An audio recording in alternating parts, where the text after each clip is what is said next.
Good day and welcome back to our commodity outlook following the USDA June 30th quarterly stocks and acreage reports. We'll go ahead and get started here in honor of everybody's time. The reports themselves are relatively tame. We will go into the details on those because I think there's some interesting factors about those reports and the data in them. This also gives us a little bit more time to update on some of the other issues that are at play impacting the markets right now. So let's go ahead and get started. First of all, price is a function of supply and demand is modified by the flow of money. So let's look at what's impacting the flow of money. Consumer price index is basically flattening out right now with the core at 2.8% and the headline CPI at core at 2.8, and headline at 2.4%. We do anticipate that when we get the data for the month of June, it will show a small uptick, but certainly not the 7% that consumers are originally anticipating. Producer price index, I think it's important to note that we're still trending upward here. So that could be a sign of more inflation coming overall. The recent move has been down, followed by a little bit of an uptick, but the longer term channel has been higher ever since 2003. One of the things to keep in mind on this CPI data, the Consumer Price Index data, is that the government is estimating an increasing amount of the data.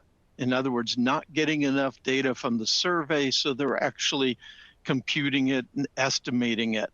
And so that raises some questions about the accuracy of it.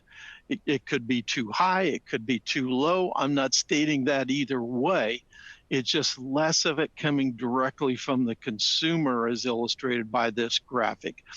Now, as we look at the long-term chart comparison to the 60s, 70s, and 80s that I've been showing you here for quite some time, we did take a little uptick here of late.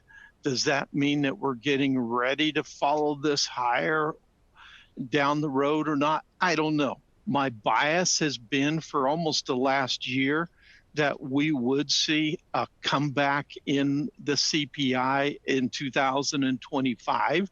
So far, that really hasn't happened. As we said, as Mark Twain said, in fact, history doesn't repeat, but it does rhyme. And historically, when over the last 60, 70 years, whenever we've seen the CPI over 6%, I believe nearly every time, and that's not a lot of times, but nearly every time we have seen a rebound. So that's kind of what we're watching for. And when I started saying this, it wasn't about Trump tariffs because I didn't know who would be in the White House. It was about fiscal spending and getting our fiscal house in order, and I believe I didn't have confidence that we could do that, and I still don't have confidence that we can do that. Now, what does this mean for the Fed? And I thought this was interesting. I found this from Apollo Economics, and this is when the FOMC, the Federal Reserve, Federal Open Market Committee, those who vote on monetary policy, they make their estimates of what inflation is going to do and what unemployment's going to do. And this graphic then, when they make those estimates, then they say, our bias is that we could be wrong to the upside or to the downside.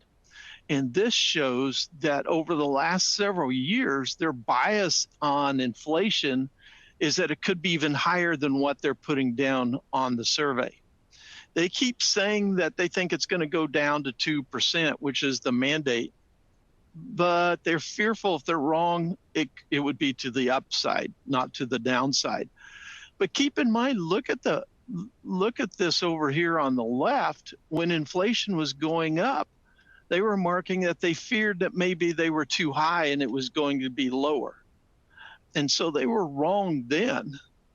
They might be wrong now as well. Just because the Fed says it doesn't mean that that's what's going to happen, is my point.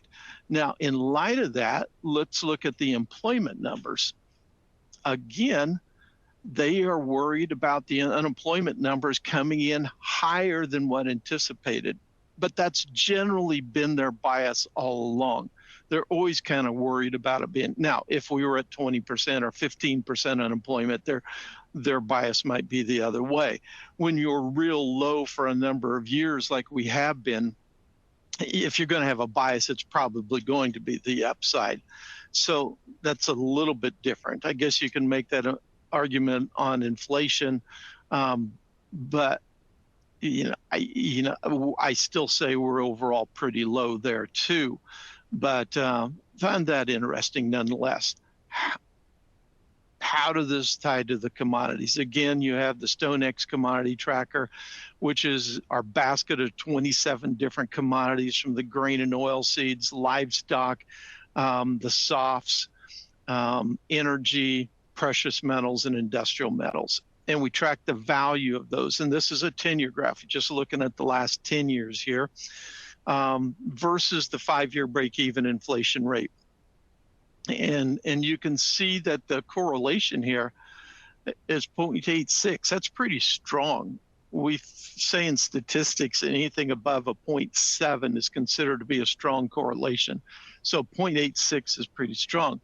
Let's look at it versus the 2-year. Once again, it's pretty strong at 0.84. But I want to draw attention here to the recent trend. You see this low we put in here? That was last September, right before USDA. We'll get to that. I'm getting ahead of myself. Right before the Fed cut its benchmark rate by 50 basis points. As soon as it cut its benchmark rate by 50 basis points, inflation expectations by the marketplace started going up because the market felt like it cut too soon, too fast. But since, and look at this date now, that is right when Trump announced his reciprocal tariffs. April 3rd is actually the day, and he announced them on April 2nd. And what have all the headlines been since then? The headlines have all been how high inflation is going to go. But the market's been trading lower inflation, declining inflation. Why would that be? Well, in fairness, it's because the market's been trading fear of recession, and recession would pull down prices. So that's what it's been trading. So what do we actually expect? Now, one of the factors at play is consumers have X amount of money to spend. Their disposable income is a set amount. It's going to vary by consumer. They have a set amount. So if the price, and we don't import everything, and right now the only factor really impacted is what comes from China. Now, most everything has a 10% tariff on it now. That's during the 90-day pause, so to speak. But much of that is being absorbed by both the buyer and the seller on those goods. It's the Chinese products where the tariffs have simply been too high to really absorb all that. So those costs are seeing more of an impact. And so those are going up. But if the consumer has X amount, that means he or she's going to buy less of something else. And so overall, that would generally mean a slowdown in economic growth, but not as high of inflation. Maybe a modest increase of inflation, but a slowdown in economic growth. Now, you tie this to the tax bill, and we'll have to take a look at that, and it's being voted on by the Senate today.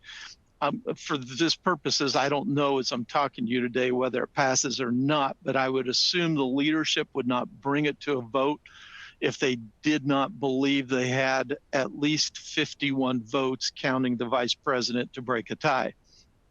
So I have to assume it will pass. Then the House and the Senate have to work out their differences, and we have to assume that that will happen. There are some stimulus things in there. One stimulus is the permanent extension of the tax cuts. That gives consumers more certainty, removes some of the uncertainty. But there's also some significant, reduces taxes on tips and also on Social Security. So there's some stimulus. But also for businesses, it helps businesses write off expenses for expansion and growth.